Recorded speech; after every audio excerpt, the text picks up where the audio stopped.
Yes. My arch nemesis. We meet again. I don't know why I keep bumping into you here. What humorous anecdote do you have to share today in the intro? I don't have anything prepared for the intro chit chat. So anything funny? I don't know. Yeah. I'm not a funny guy, Brian. I'm a serious guy, and I work on serious problems. Okay. So I think we should just get down to business. Let's just get down to business. That's what Aaron Shaver and Brian Quick are all about. Get to business. Getting down to the business. Well, today's part going to be part 3. We are enjoying it so much, and it doesn't require a ton of creativity, or we talk so much that we haven't finished quite yet. So we're going to keep talking about. And you know what's the most important thing about this that we do is that you and I enjoy it. Yeah. So true. It is. Yeah. So part 3 of Lifecycle of a Ransomware incident today. Even deeper into ransomware. Yeah, we haven't solved it yet. And it's been a while. I'm going with the long intro today. Ooh, I like that. Okay. Yeah.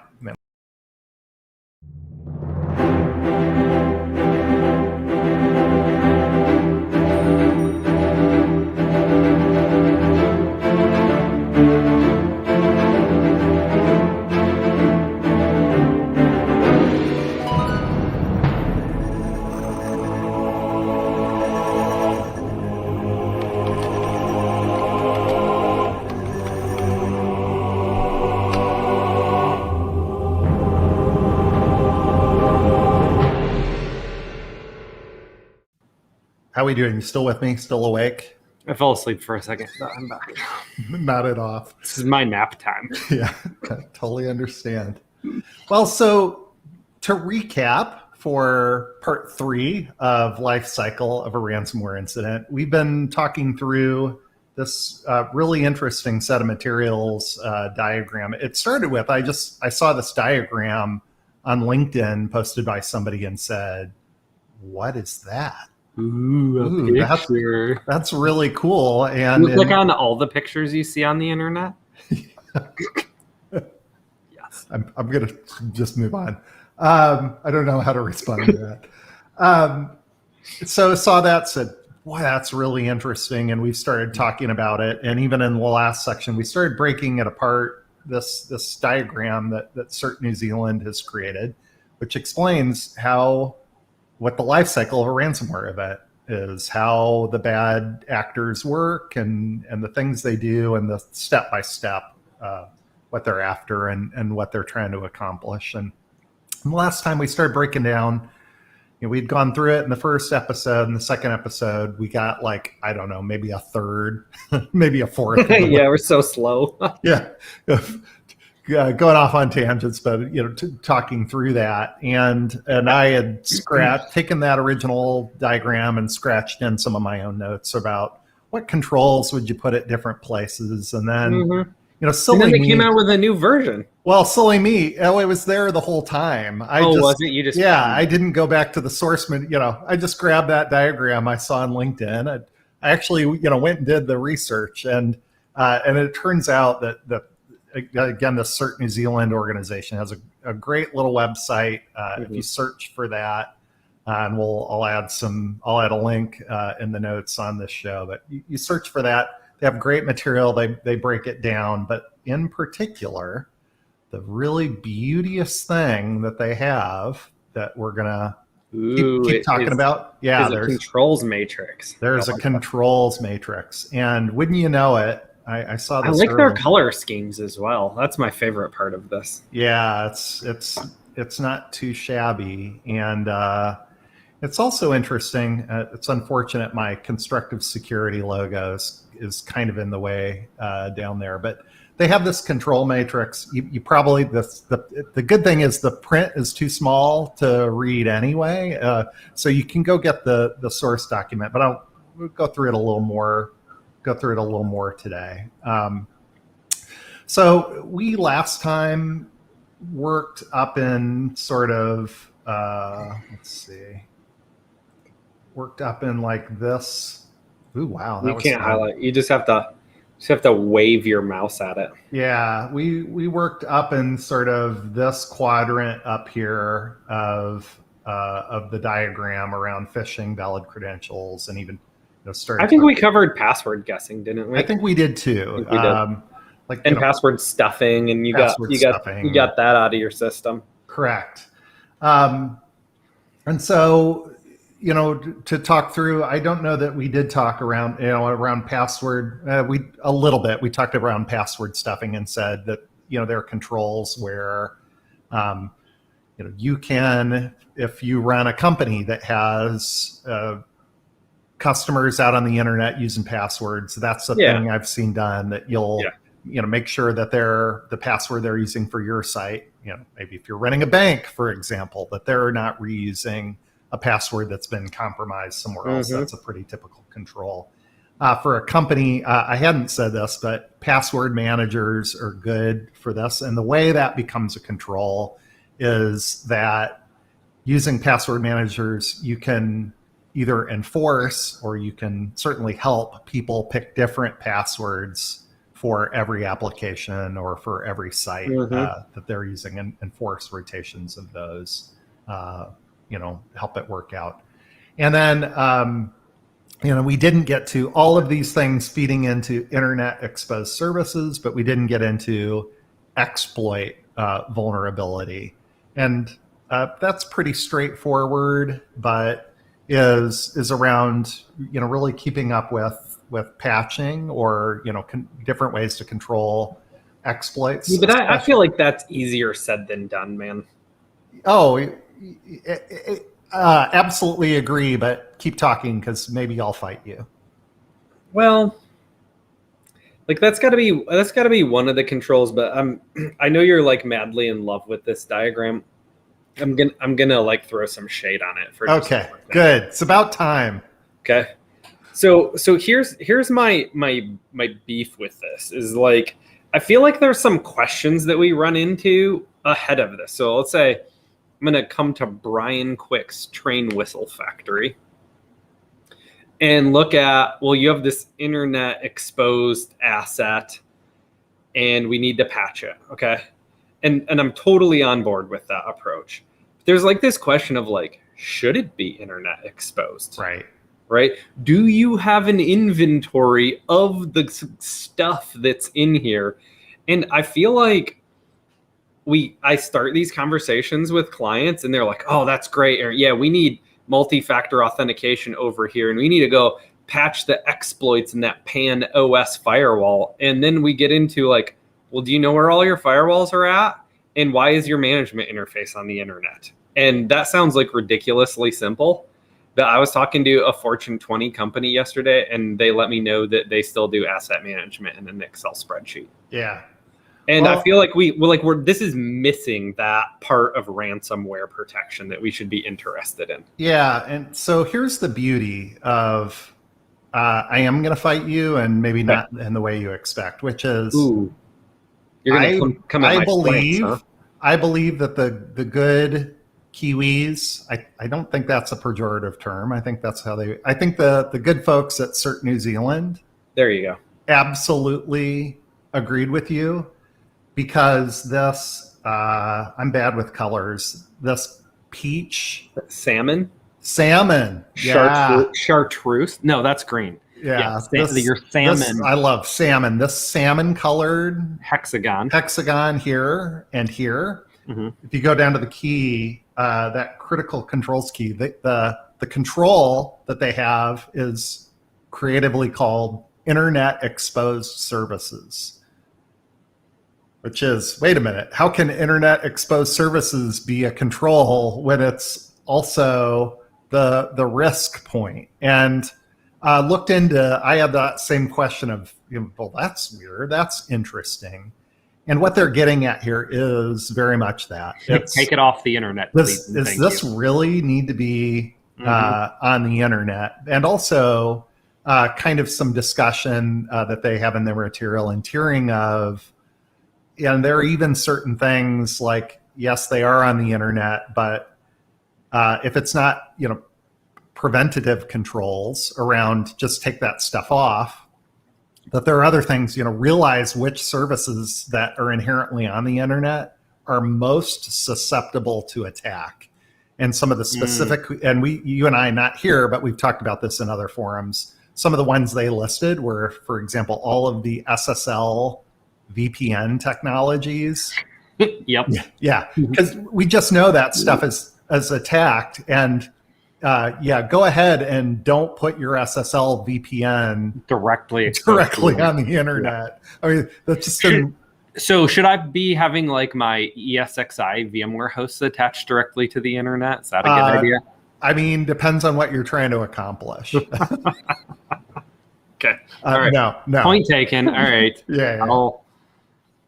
So, and I think that that concept or that control presumes yes, know it's connected, know why it's connected, know what options are to not connect it. And so, and that included, let's see, the other controls here, the purple up on valid credentials is, is it multi-factor authenticated? I think we talked about that a little bit. Yeah, we did. We touched on that one. What is the teal colored?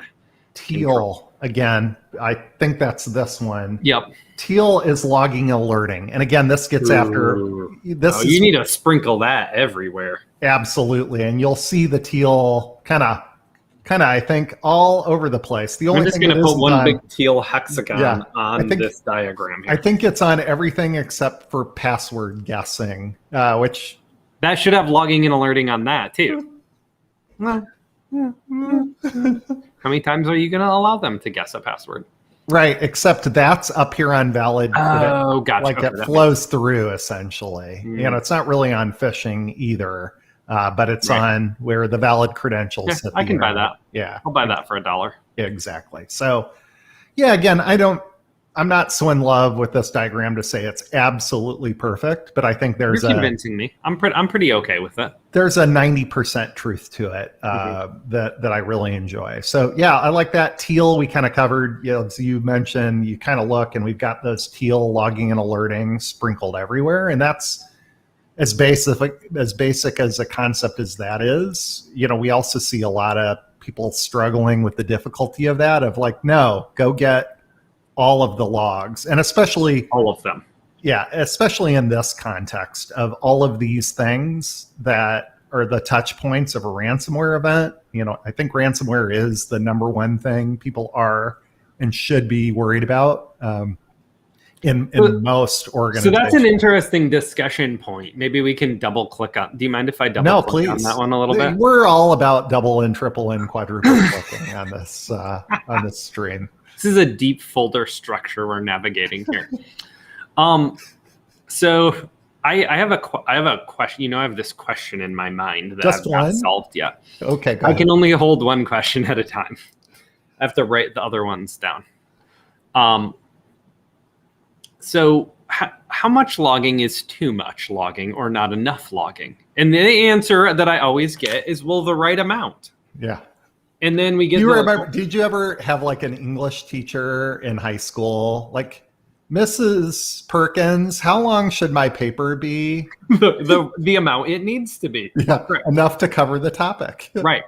So then I start to think okay, well, is that 1 gig a day or 5 gigs a day or 100 gigs a day or a terabyte? Or we were talking about a petabyte this morning and some things with that. And how does one sufficiently, cast a sufficiently broad net to say, at least on my internet exposed services, I have complete logging?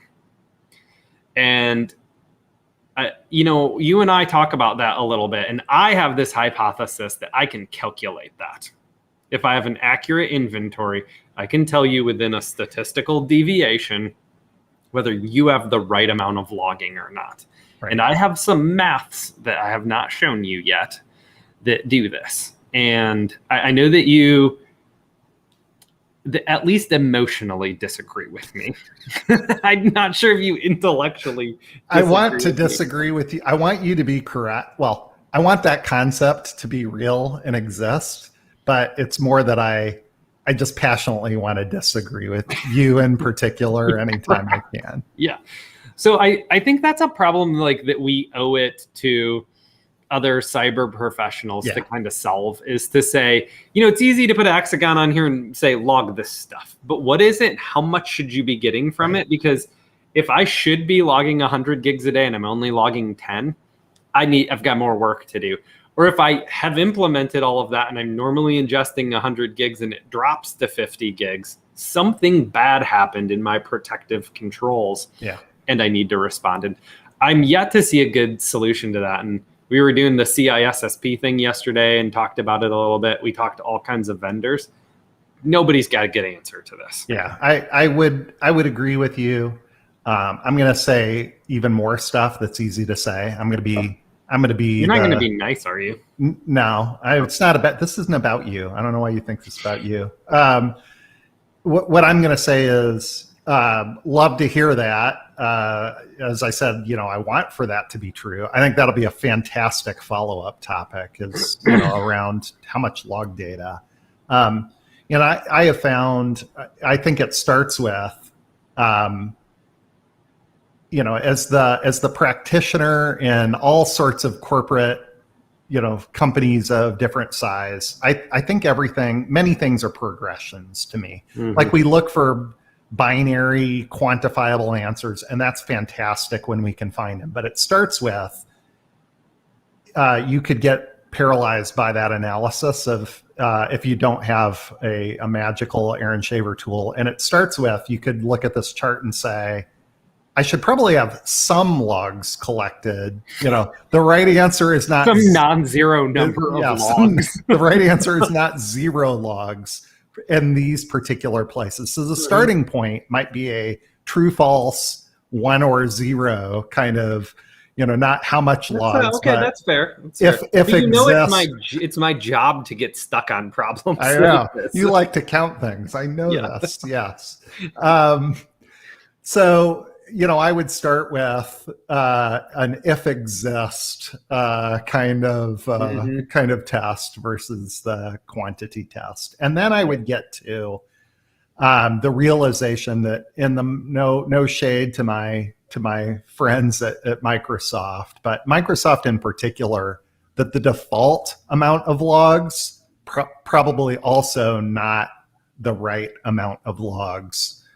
Because Microsoft's log tuning in particular, I have found to be erring on the side of kind of like performance and, general easy usability, not going to create support calls because people are collecting too many logs and filling up disks and stuff. And so I would look to, my short answer is that I would look to some sort of, if you aren't going to do the maths and figure it out yourself, I would look to some sort of configuration guide, like the CIS standards. Get into some logging, and specifically there are config guides for different operating systems that cover some logging standards, and that's a good start. That's a good start. On the flip side, is there ever a question you didn't ask, but I wish you had, so I'll answer it? Is how much is too much? Yes, there is too much. Don't run all your servers and routers in debug mode all the time. Correct. And so the level at which there's a real discernible significant impact on performance is probably too much. And that debug level of every single activity. Did you say debug? Debug. No, I very definitely did not. Yeah. You can't use that on here. No, I'm not going to get pulled into that either. So that's too much. But having run, SOC at a very, very large, sophisticated organization, our rule of thumb of we would and do initial collection of all sorts of logs, but then there was a question of, well, like, what do we pull into a SIM? And for us, we were sophisticated enough, I would say, that if we didn't have a use case that supported it, we knew enough about what we needed for what purposes. So, we knew about the known. You could groom your logs, and we knew about the known unknowns, and we wouldn't collect logs just to have them, if you know what I mean. It would be like there's some foreseeable use of this thing, and those would be the. So you're not just log hoarders. Correct, and that's again, y'all Next use the time word on you use log sometimes. hoarders, That's Ryan a little, yeah. on HGTV, log hoarders. I feel like there's TV shows that like the TLC TV shows. You have log hoarders. I think the other end is like Naked and Afraid. Like might be right. maybe the other end of the spectrum here. You guys can thank us for that later. We'll come in and analyze your log strategy and compare you to on a scale of Naked and Afraid to log hoarders. to log hoarders. Okay. That's I don't think this is providing any value to people. I don't know. When do we get to move to the middle part, consolidation and preparation? We're going to do that right now. I was going to say, like, this whole initial access thing is not my favorite. Yeah. Okay. And this is all about me. Yeah, I do want to say, I want to hit one thing in the initial access, email and delivery of malicious documents, and then to malware. One of the interesting ones that's uniquely in there and not anywhere else, this green hexagon, is disable macros. And this is one, as I've talked to people, I don't see this done enough, but ever since the 2016 version of Office, there's this setting called, I believe it's called disable macros from the internet. Yes. Public macros. Yep. And it's as basic as flip this switch either inside of Office if you're doing it individually, or at a policy level in Active Directory with a group policy object. And flipping that setting says, documents shared inside of the organization that have macros, I can run them, but that if the source of the document, if the source where the document came from was somebody outside the company out on the internet, I think it's actually outside your domain. Outside your domain, that's correct. Yeah. That the macros don't run in that case. If they're downloaded from an internet site that isn't your SharePoint site, it's very Microsofty, also won't run, won't work. And I've seen earlier guidance years and years ago, like, just turn off Office macros. Nobody should have those anyway. And your CFO will disagree with you. Correct. Anybody who is with it at all and has worked in a real company would find out that your entire finance and accounting department in particular screeches to a halt if they can't use Excel macros in particular.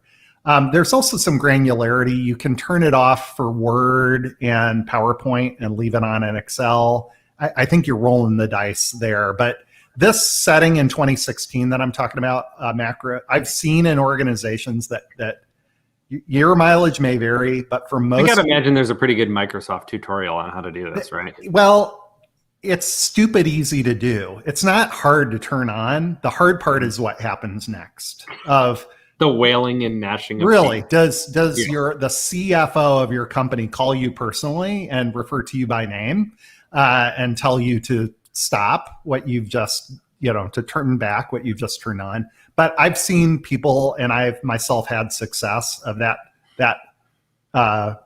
macros, from the internet feature to turn that on and not, grind the finance and accounting organization and other, sometimes data science organizations or, data analytics, similarly, if you have organizations like that they don't grind to a halt because the macros don't work. Yeah. So we have like 5 minutes. Can we cover command and control? Yeah. And so a lot of the same stuff. This is more, that initial access and then people moving around in the organization. So yellow, patching, just like before, harder to move around in an organization if everything's appropriately patched. Red, this is the network segmentation. Segmentation. Yeah. And, we have and could, again, do multiple, it's a glorious thing to do. Yeah. Network segmentation, least privilege is gray. we've got our teal again and our purple MFA. But the keys here would be network segmentation, and not like I have 2 segments inside of my network. I'm doing network that's not going to accomplish much security. But here I know you well enough. You and I are talking about, as hard as it is, this is where the real truly hard stuff is, but that people it's like need to do. But this is where it gets real. This is where you make a real impact. Correct. That preventing this is all the lateral movement and privilege escalation of actually have network segments, and kind of like the logs question. How many network segments is enough, Aaron? How many do I need in my organization? Oh, I have a very specific opinion about that, but there is an appropriate balance to it, and there's an appropriate use of micro and macro segmentation, and even nano segmentation as we go into it. But you have to think of it like ballasts in a ship. Just assume there's going to be a breach somewhere, and a ballast is going to keep the ship from sinking. And a network segment is a bulkhead, with its own discrete section of the network that you can use to limit the blast radius and control the lateral movement. And we as professionals have of all these areas we've talked about, for me, that's the one where we're lagging the most. Yeah, I would agree. I would say too, you and I talk a lot about network segmentation, but this MFA concept is important too, which is, I think there's a lot of view of that MFA, the place for MFA is out here on internet exposed services, and people aren't paying enough attention to. But I don't know why. I don't know why that is, though. I'm going to be honest. I'm unclear about that, because for me, there are good, affordable, practical solutions for MFA. Correct. The network segmentation thing, we've identified the problem. There's not necessarily good, affordable, practical solutions to do that. If you're still struggling with MFA in these areas, that's like it's kind of like a red flag for me. Yeah, except I am going to disagree with you. Okay, I'm saying I'm going to use that same point, but in the opposite direction, which is to say network segmentation is hard and not many people are doing it very well. MFA is less hard, and it's kind of like the macros thing. It's less hard and people aren't doing it. And I know that's why I'm saying they're doing it. It's not technically hard, but it is organizationally hard. Like both of these things, we have to get serious about MFA and network segmentation. Well, for privileged escalation, there shouldn't be too much cultural fallout with MFA on that, because it's not like you're going to your CFO and saying, listen, we're taking away your domain admin and you have to go through this PAM solution. Yeah. That, like, I don't understand your argument on that. Like, that should be by IT practitioners for IT practitioners. And if you have an IT department or people on your crew that are unwilling to use a PAM for that, I feel like that's something that should be solvable. Yeah, the examples I'm thinking about when I think about MFA being hard inside of organizations, I think about hospitals, for example, and an internal, and understanding the caveat of we're starting to live in a world, what's the difference between the internal applications? Yeah, I get it. But you're talking about like with a doctor that has to do multi-factor authentication. But I mean, a doctor's not a privileged account, right? That's going to be a general purpose user account. And I get the cultural impact of that, but why tackle that part first? Go to your privileged accounts, people that have administrator access or domain privileges of some form. And if you have a person who both has domain privileges and is resistant to multi-factor authentication, I'm with you. I think you have a staffing opportunity there. Yeah. Sometimes to change the people, you have to change the people. Yeah, yes. Right. I understand. No, I feel like if you go after that and you can't solve that one, there's red flags in your organization that need to be dealt with. Yeah. No, I'm not going to fight you on that at all, because I totally agree. Totally. So here's a philosophical thing. Yeah. We've got like one more minute. Maybe we can end on this thing. MFA. We'll talk about network segmentation another time. I have no MFA in my organization. I'll be honest, when I see people put in MFA, they're doing it with unprivileged user accounts. Do you start with the cultural challenge of unprivileged MFA for users, or do you start with privileged access management and MFA inside of your crown jewels? Oh, I mean, is that a question? Yeah, it is, because people aren't doing it this way. So that's why I'm raising the question. 100%. You start with the privileged accounts every single time. If you don't have multi-factor authentication for your privileged access management, stop. Right? A cloud access security broker adding, Google Auth or Duo to a user for their email. It's important. It's not important yet if you don't have that in place for your privilege. Well, and I'll say it this way from the diagram: if you think about solving one versus the other, solving just general user access, multi-factor kinds of scenarios versus privileged access, with general user credentials, a bad person inside of your organization can still accomplish the lateral movement. But if you do effective privilege, PAM, if you do effective privileged access management, you can kill dead this privilege escalation piece. And both of these are really, really important. Moving around is not enough in the organization to accomplish the goals that the attackers are after. They really, really need privilege escalation. They really, really need to get that sweet godlike access inside of your network. And so, PAM is a key component to fixing that. So I think we're going to have to hit on impact on target on the right, because I have some questions for you about that. Cool. So that'll be we'll finish up part 4 when we really mean it. That'll be the last one, I'm sure, next week. All right, man. Awesome. Great talking to you. Dude. Yep. Bye. Take care. Bye.